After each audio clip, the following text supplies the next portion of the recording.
Okay, so I tested it on the phone, and you should be seeing my face as well as the presentation. So I am hoping that that is the case.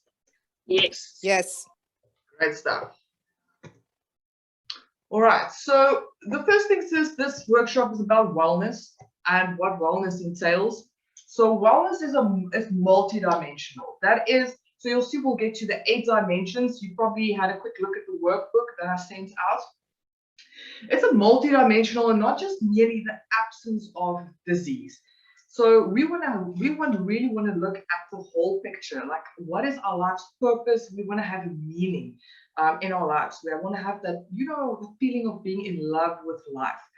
So actually, I wrote a piece about something in positive psychology. Dr. Seligman, he suggested that there are 3 types of lives that people go after. So there's the meaningful life, the good life, and then the pleasant life. So when they actually correlated that with happiness levels, so they obviously had a group of people that they interviewed, the meaningful life attracted the highest ratings with regards to the correlation with happiness. So chasing a life of meaning, of purpose, whereas the good life obviously just came in second short on meaningful life. And then pleasant life, which is the typical life that we see on TV and e-entertainment and so forth, actually only had an influence on your level of happiness when your meaningful and good life was already in place. So essentially being like the cherry on top of the cake. So we can obviously see just from that chasing anything that is related to only the pleasant life, which is mainly what our society has been driven to go towards. Just chasing that will never bring you to a point of happiness. Always saying that when I have that house, when I have that goal, when I have so much money, then I'll be happy, or when I'm doing this, or when I have that. So just thinking about that concept and what we keep telling ourselves, I'm going to admit, Clinton, just thinking about that concept and what we keep wanting, our wants and what we believe are our needs, and how that actually relates and correlates to our level of happiness, and then essentially getting back to our wellness.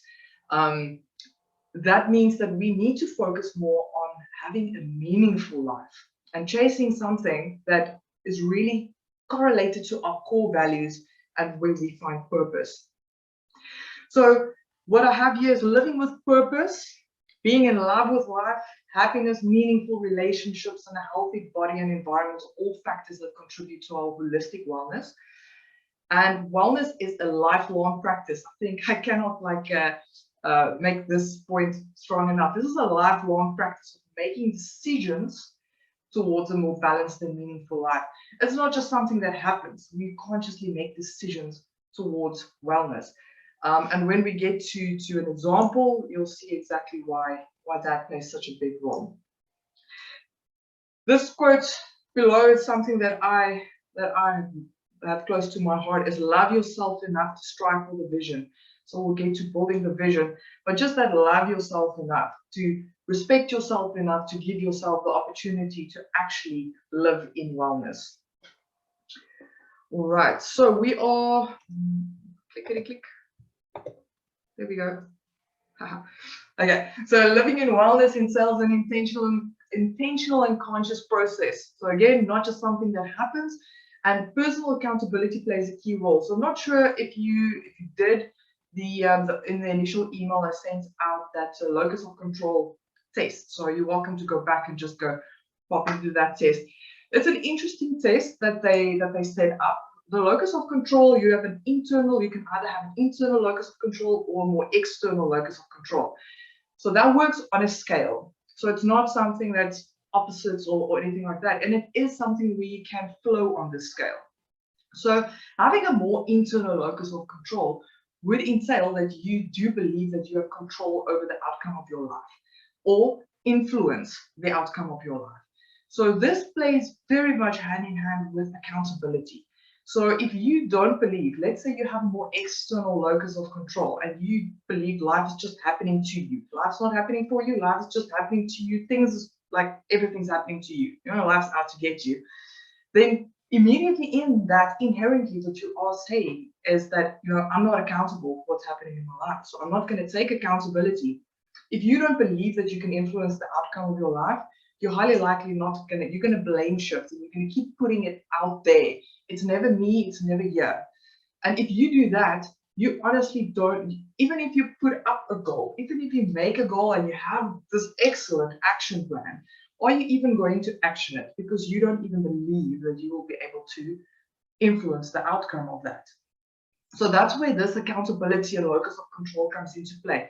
So the idea of that test was just to get you to a place to see where, okay, whoa, maybe I do have a little bit of an external locus of control where I do believe that I don't always have control over what's happening in my life or influence over what's happening in my life. So just to get that awareness as the first step towards where you're going to go from there. And awareness is always number one. So always step number one.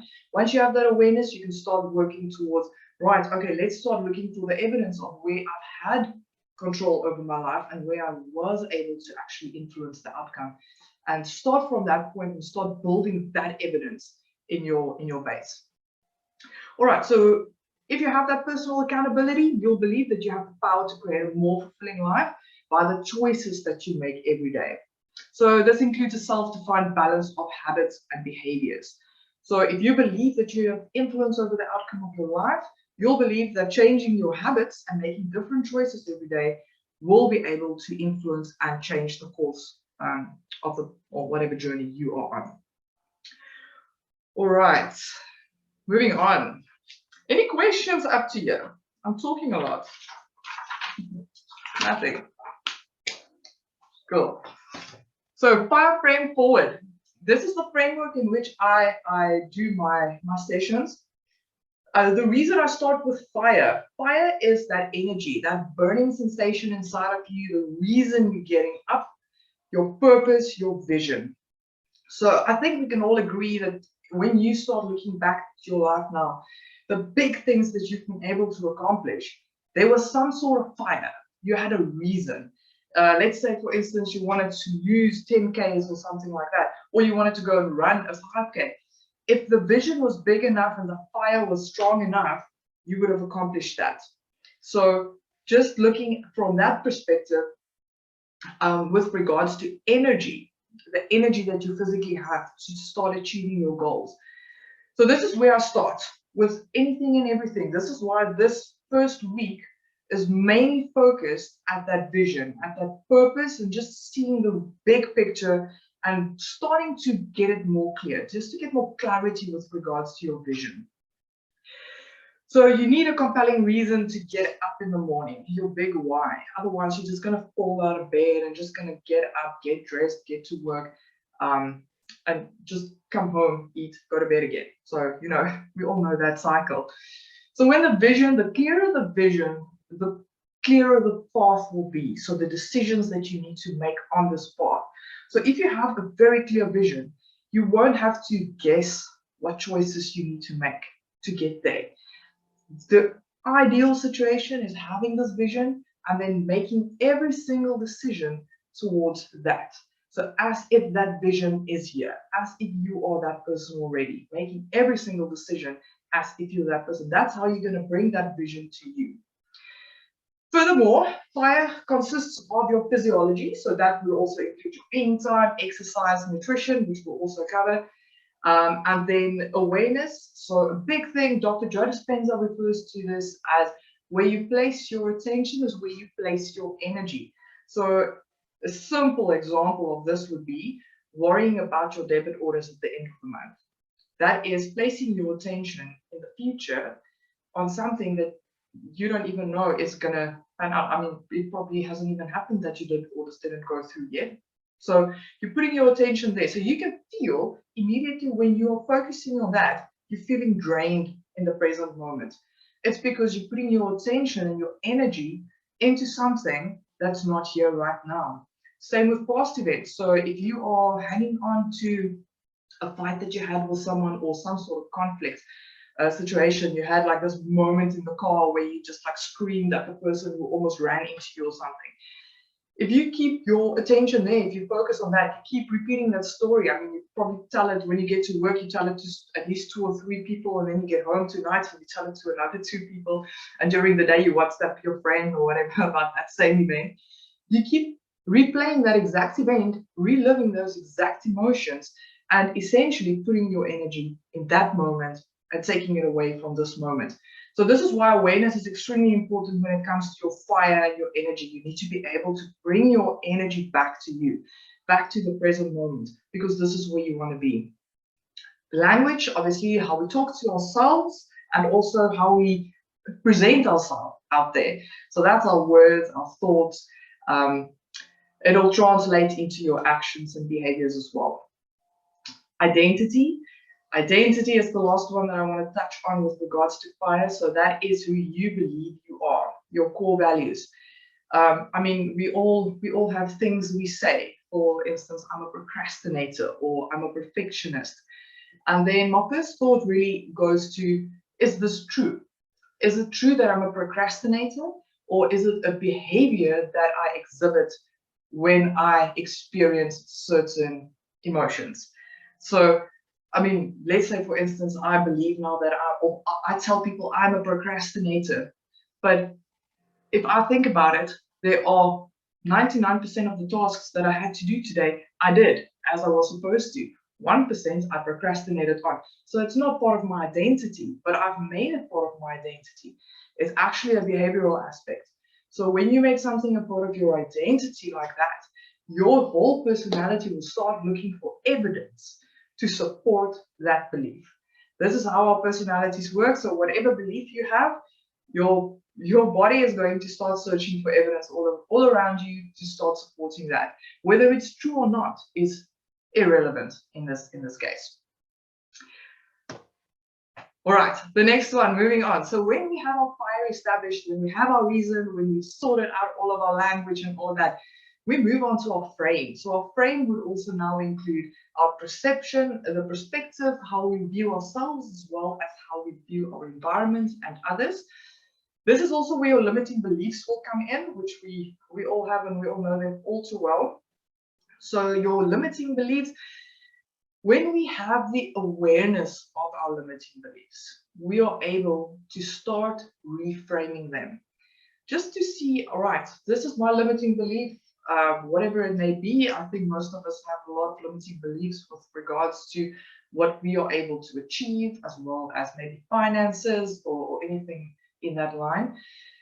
You have to start with the awareness. Once you have the awareness, you'll be able to actually reframe that limiting belief, which may lie very, very deep, because most of our limiting beliefs probably stem from childhood. So that is something that we need to just take into consideration when we start working on in this line, just to have compassion with ourselves, and know that it's okay to take a step back in order to take 2 steps forward. In order for us to also discuss frame, I think this is probably like one of the harder parts, is being able to understand that every person comes from a different frame. So when we speak with each other, I'm speaking from behind my frame, and you're speaking from behind your frame. So we might be saying the same words, but all of the emotions and past experiences connected to those words might even be opposites. It might not even be the same thing. Our definitions of very normal words might be worlds apart. So Stephen Covey, his second habit in 7 Habits of Highly Effective People is seek first to understand, then to be understood. So before we react, to try and see, right, where's this person coming from? What is their frame that they are speaking to me from now? Before I now attack from my frame. So it's just it's always more easy to discuss it than to actually implement it, because the trigger comes so quickly and the reaction comes so quickly. So it's all about practice, practice, practice, and just start with the awareness.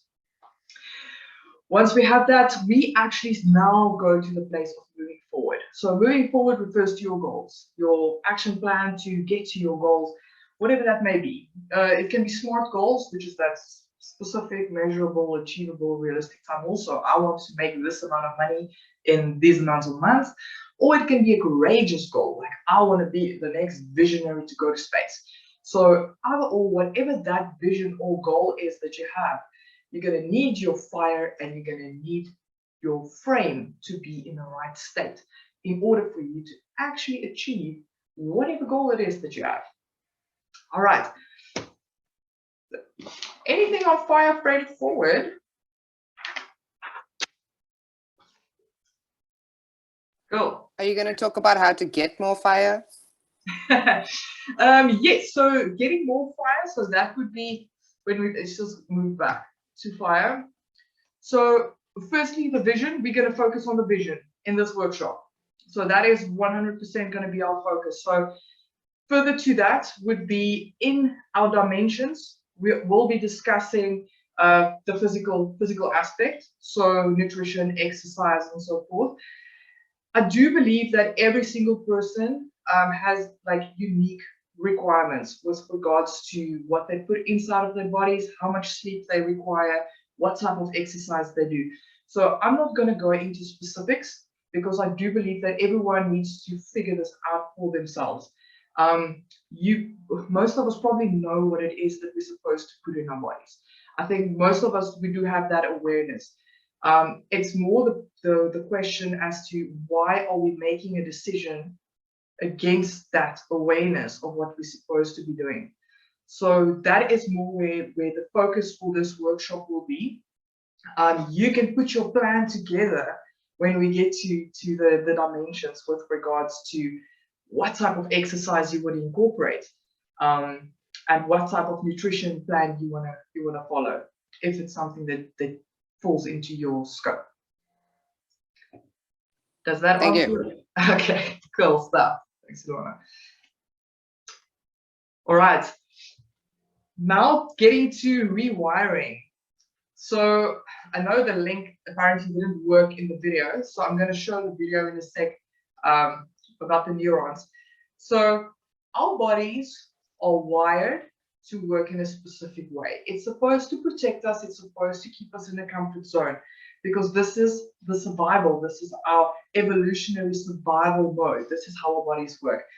So it literally refers to being hardwired. So everything that you've learned, every behavior, every action, every thought, every belief that you've repetitively gotten into your system, it built neural networks. So that means I'm going to show you the video in a sec. So let's say, for instance, you learning how to drive a car. So what happens is these neurons, they start finding each other. So in the beginning, it's like you need to concentrate and you need to know where your foot needs to go, where your hand needs to go, all of that. And as you start grasping it, these neurons start getting closer and it connects and it builds over time a neural network that's so strong that you can now drive and not even remember how you got home. So this neural network is now so strong. So let's say now you go overseas and you have to drive on the other side of the road. When you have to now drive on the other side of the road, you need to form essentially a new neural network, because now you need to concentrate again, because you need to turn the flickers on the different side and everything's different. So you need to form a new neural network. So this one doesn't serve you in that environment, whereas now you need to build a new one that's going to serve you in the new environment. So this is what we are talking about when we're talking about rewiring. Our habits. So let's say you have a habit of getting home and immediately jumping into your pajamas, putting on Netflix, grabbing like your phone for Uber Eats, and this is what you're doing every single night. Let's say that is your habit. You've built that habit, so that habit's there now. So in order for you to change that habit, it's not just about deciding, I'm gonna not do this anymore. There's gonna be strong resistance. There's going to be resistance. Your body is going to resist it because it built a neural network. It's in its comfort zone, and whatever you're trying to do is going to keep bringing you back to this. So we're going to discuss resistance in week 2 and a tool to use with regards to how to actually break through that resistance and to tackle that in the right way. So this is what our bodies do. It takes us back to the old neural network. So this is why habits take time to form. New habits take time to form, and for you to get from the old to the new. I'm gonna share this video with you just because I think it didn't work. Okay. So this is a real live version of what happens. What you're looking at What happens with the neural networks and how it forms. here are two neurons under the microscope that I've filmed. And if you wait really patiently, you'll be able to see them connecting to one another.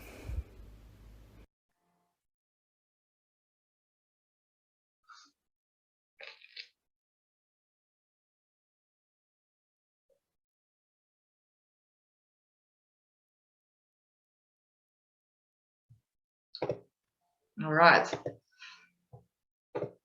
So that is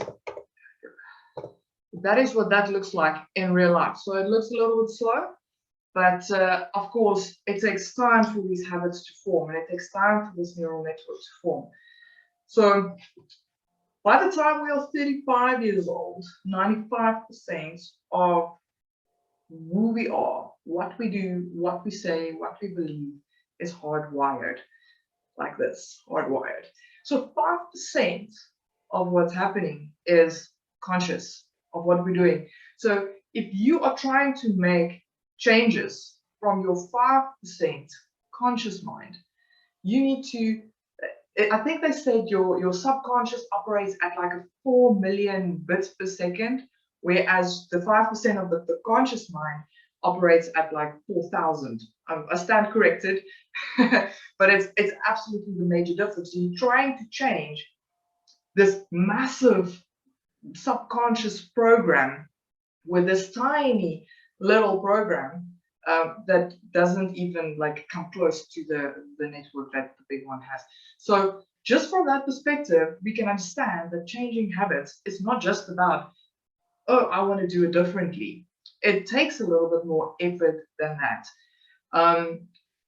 Which brings me to an example. If you think about anything that you've tried to change in your life before, think of anything, any big thing. I mean, we've all tried dieting, we've all tried new exercise plans, we've all tried just thinking differently about for when we get up in the morning. We don't want to get up and feel sluggish. And we may have gotten it right for 2 days, maybe 3 days, maybe 4 days, maybe you're stronger and you got it further. And then your body just kept bringing you back. The resistance was too strong and it kept bringing you back. So that resistance, again, it brings you back to your comfort zone and what it's used to and where it feels like it's in its neutral zone, a natural state. Whatever your body feels is your natural state. So it'll keep bringing you back to that. All right, so I just wanted to touch on this because rewiring is important. We need to understand how our bodies work and not get like despondent or angry or mad when we try and make changes and then it just never pans out. It's extremely important to have compassion with ourselves and to just be able to, say, it's okay, I understand why this is happening and this is no longer serving us, but this will serve us in the future towards our vision. So you just tackle it from a place of compassion. All right. Anything on rewiring that may have not been too clear? Cool. Good to go. So now we're getting to the 8 dimensions of wellness. So the 8 dimensions of wellness, this is a diagram that you're seeing was developed by Dr. Swarbrick.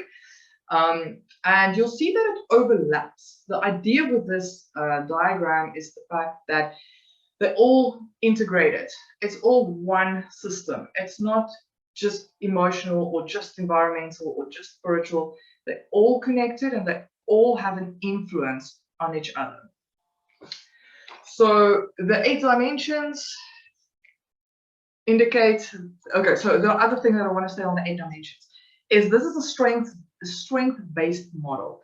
So it points us to the direction of a field or an area where we can focus on getting it stronger, to enhance it, to make it better. So the idea of this is to assess where we are in this moment, and then to actually see, right, let's say for instance, in my financial aspect, right, I'm not too comfortable with where I am. There are some things that don't line up for me. And now we can physically go and work on a plan to improve our financial dimension. So this is to give us structure as to how to approach our wellness. And some of them may be more applicable to you than others. And I do believe that everyone will start at a different point. So you start wherever you want and where you feel comfortable and take it from that point. All right, so the next step is the actual assessment. I first just want to touch on the 8 dimensions real quick, but I want to do it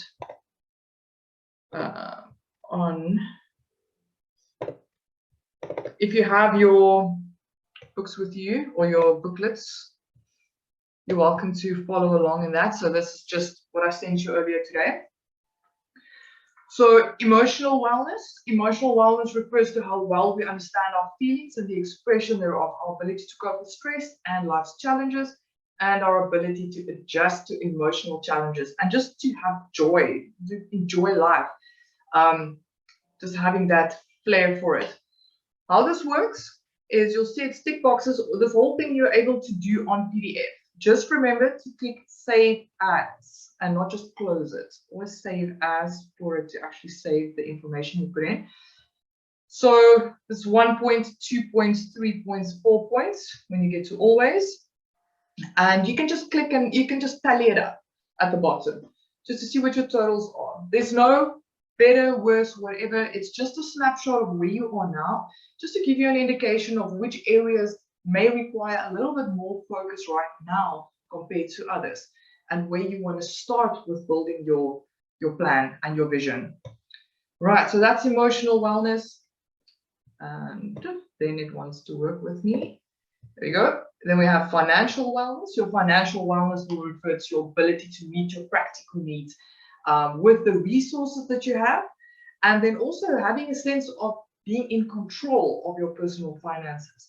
You know, not trying to avoid your budget or just waiting for things to go off at the end of the month or something like that. Social wellness refers to our ability to build and maintain supportive relationships with friends, family, and our community. So you'll see community quite a lot in these dimensions, because it is important to have relationships and support structures, and not just friends, family, but it's also important to be able to give back. It forms a big part of wellness. Just that act of being able to also give back, whatever it is. It doesn't need to be financial. It can be time, it can be knowledge, whatever it is that it can be love, what else? Spiritual wellness refers to having a sense of purpose and meaning in our lives, as well as acting in alignment with our beliefs and values. So whatever your beliefs are, it's being able to act in alignment with that. So yes, you can definitely relate this to whatever belief system you subscribe to. And it's important for you to be able to match that with who you are and where you are, and to know that it's aligned, and not have that inner conflict with regards to, you know, what you believe and what your values are. Occupational wellness refers to the participation in activities that provide purpose and meaning in our lives. This includes employment, future career opportunities, academic pursuits, contributing knowledge and skills. So I just want to point out with occupational wellness, I did make a little star there. So this is not necessarily related to your current job, what you're doing. So this is related to your overall career prospects, and also if you aren't working, this relates to whatever you're doing during the day, whatever that is, as long as there's a purpose and meaning that you can connect to that. So please note, everywhere you see the word work, if you aren't working, this can refer to whatever your daily tasks are. Physical wellness, so this is the example that we will look at in just a sec, refers to the practice of habits, choices, and behaviors that support your physical health, including exercise and nutrition. So I think this is the one that we know all too well. Intellectual wellness refers to the practice of engaging in creative and stimulating activities that encourage lifelong learning, the application of our skills and knowledge, as well as sharing it with others. So again, sharing with others and lifelong learning. It's whatever it is that you want to learn. It doesn't need to be studies. It can just be learning about life, learning about kids, learning about pets, whatever it is. I think it's important to just consider intellectual wellness as well, and who you surround yourself with. Environmental wellness refers to our interaction with our microenvironment. So this is where we are at in our lives, as well as our macro environment. So that would be your bigger community, the country, yeah, and maybe even your church would also count as a macro environment. Feeling safe with access and responsible usage of basic resources. All right, that's environmental. Now I'm going to go back. Please let me know if I'm going too fast or if there's anything that I'm skipping over.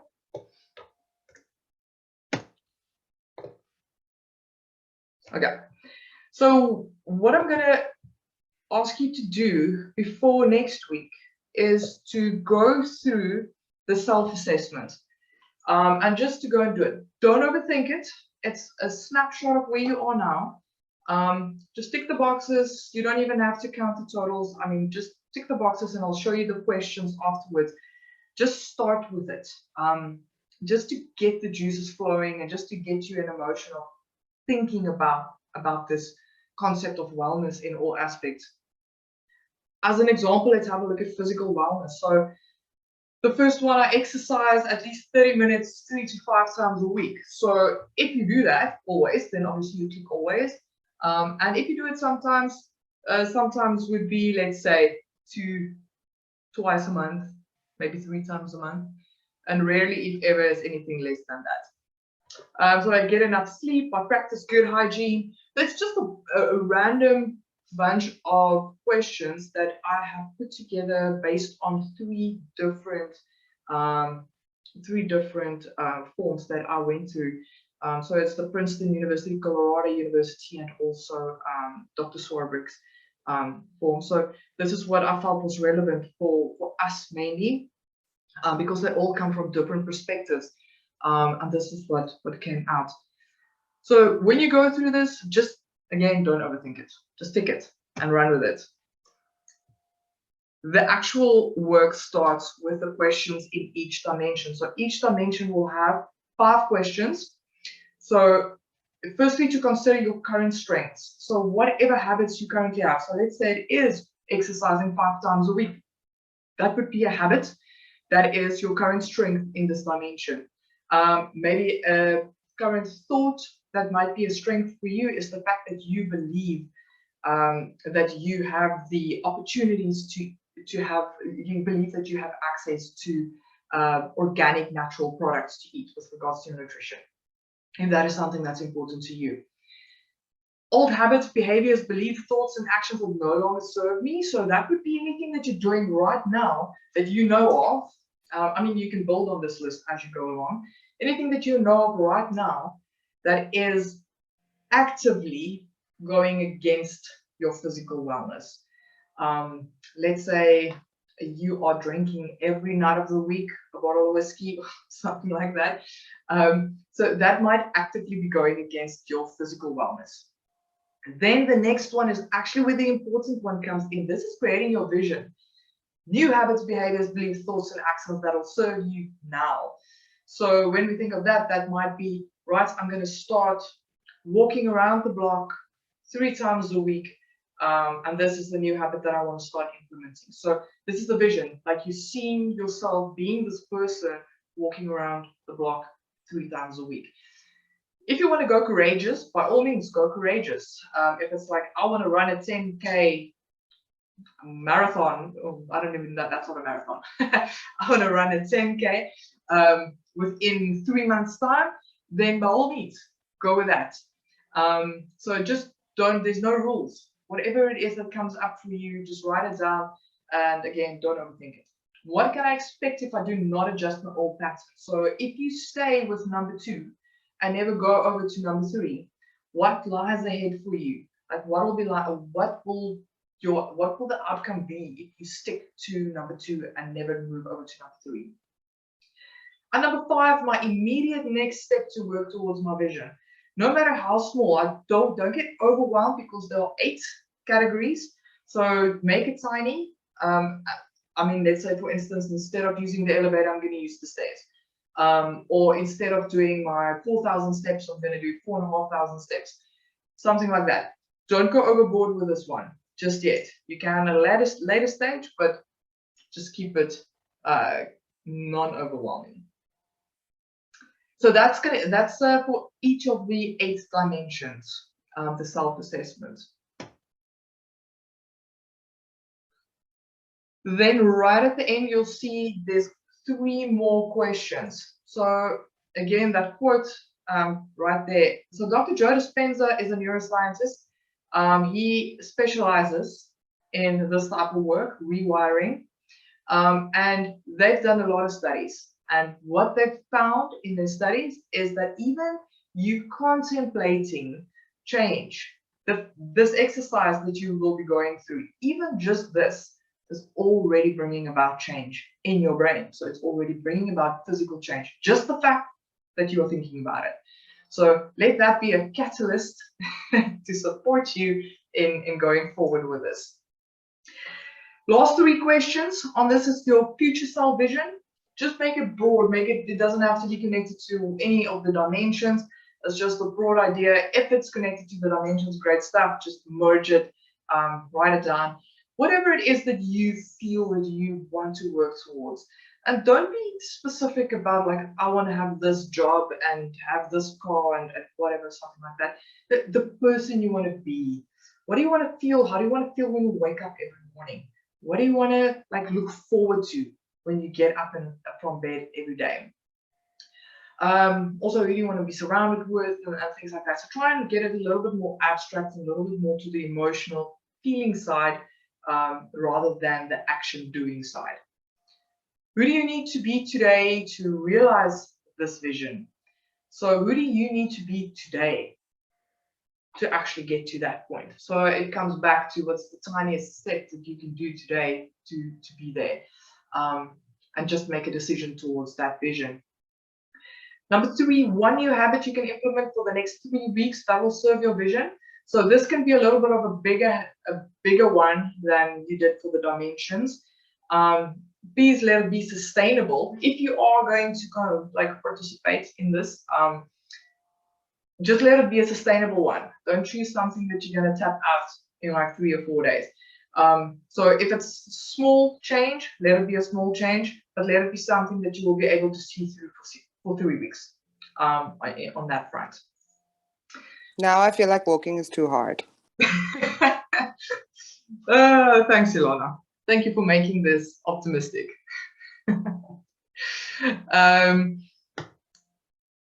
Right. Okay. So never mind all of the above. There is a challenge. It would be great to see who will be able to actually see the challenge through.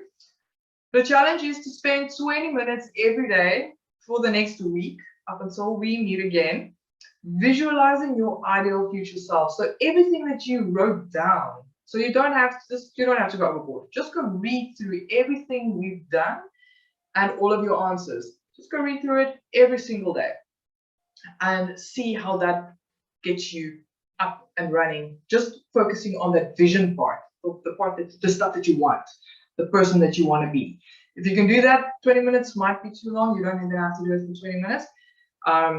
Just go and read through all of your answers and try seeing it in your mind. So try the actual visualization, even if it's just for 5 minutes, and then try and feel that emotion and that feeling as if that has already occurred. I know that always it's a little bit more difficult than it sounds, but whatever you are able to bring up, let that come to you.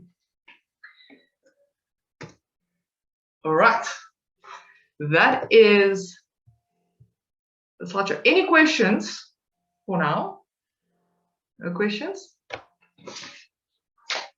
Very good. Ilona, I feel like feeling challenged.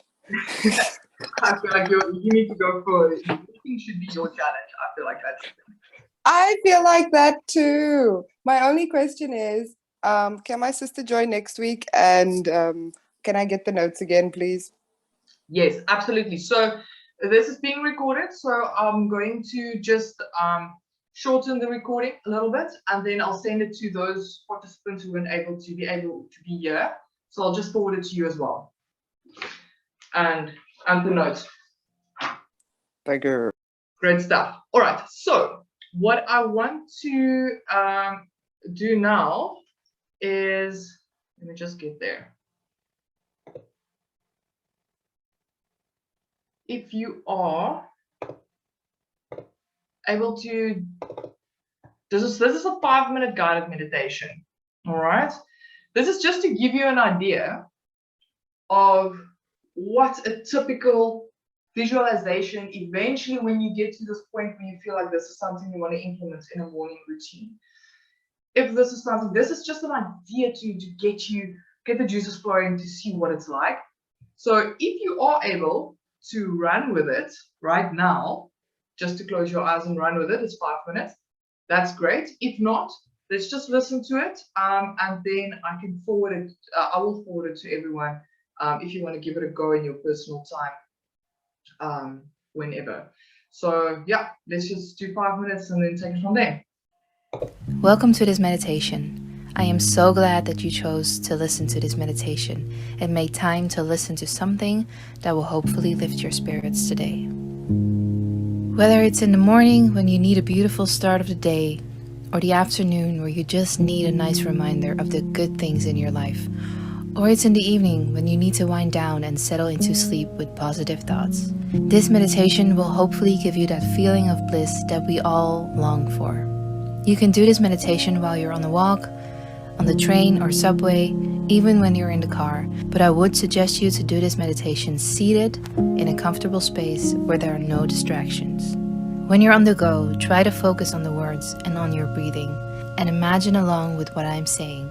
Don't close your eyes when you're walking or driving, of course. So let's start. First, let's take a deep breath together. We breathe in for 4 seconds and out for 4 seconds.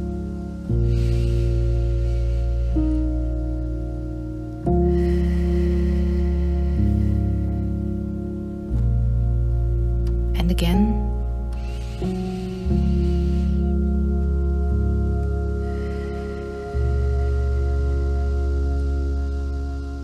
One more time.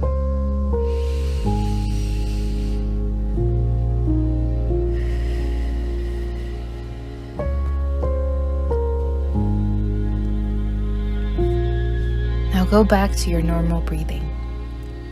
Visualize yourself walking through nature.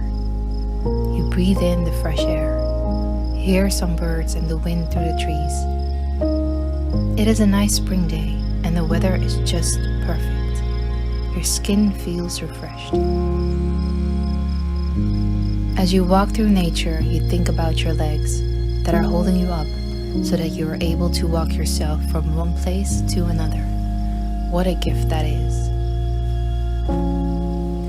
You think about your arms that are making you able to cuddle the people that you love so much. You can hold them tight against your body with your arms. What a gift that is. You think about your belly that is holding your organs and giving you signals when you need to eat so that you don't starve, and all the other things it's doing every single day to make you function right. What a gift that is. You think about your chest, where your heart and lungs are, that are giving you life without you having to think about it. Breathing and pumping blood through your vessels every single day. What a gift that is. And what a gift it is to give back to them by taking some minutes out of your day to focus on these areas of your body and thanking them for all the hard work they are doing for you. Think about how grateful you are to have all these things and to be alive. Really feel the gratefulness in your body. There's no need to be harsh on yourself. Let yourself be. Let yourself make mistakes, and learn from them. Let yourself experience life in the now. Let yourself wear what you want, eat what you want, see the people you want to see, and say what you want. When you start doing things out of gratefulness, it will not go to extremes. It will not fill up a hole. It will feed your soul. Now visualize that you're walking through the woods and you see another version of yourself walking there as well. It is you, but 5 years later. You see yourself glowing from happiness, and you're the person you've always wanted to be. You see yourself and start to walk towards the you from the future. You want to cry. That is how happy you are to have this little glimpse into the future. The future you starts to hug you very tightly, and then it says, "Thank you, thank you, thank you. Thank you for all that you've done for me. Thank you that you kept me healthy. Thank you that you stayed away from toxic people. Thank you that you let me follow my bliss. Thank you that you were nice to me when I made a mistake. Thank you that you took care of my body.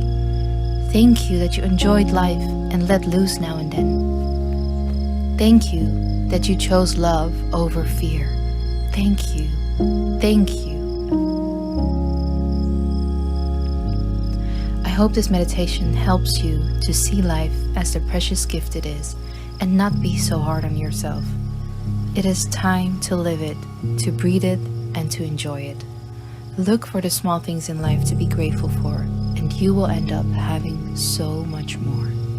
Gratefulness is the big multiplier.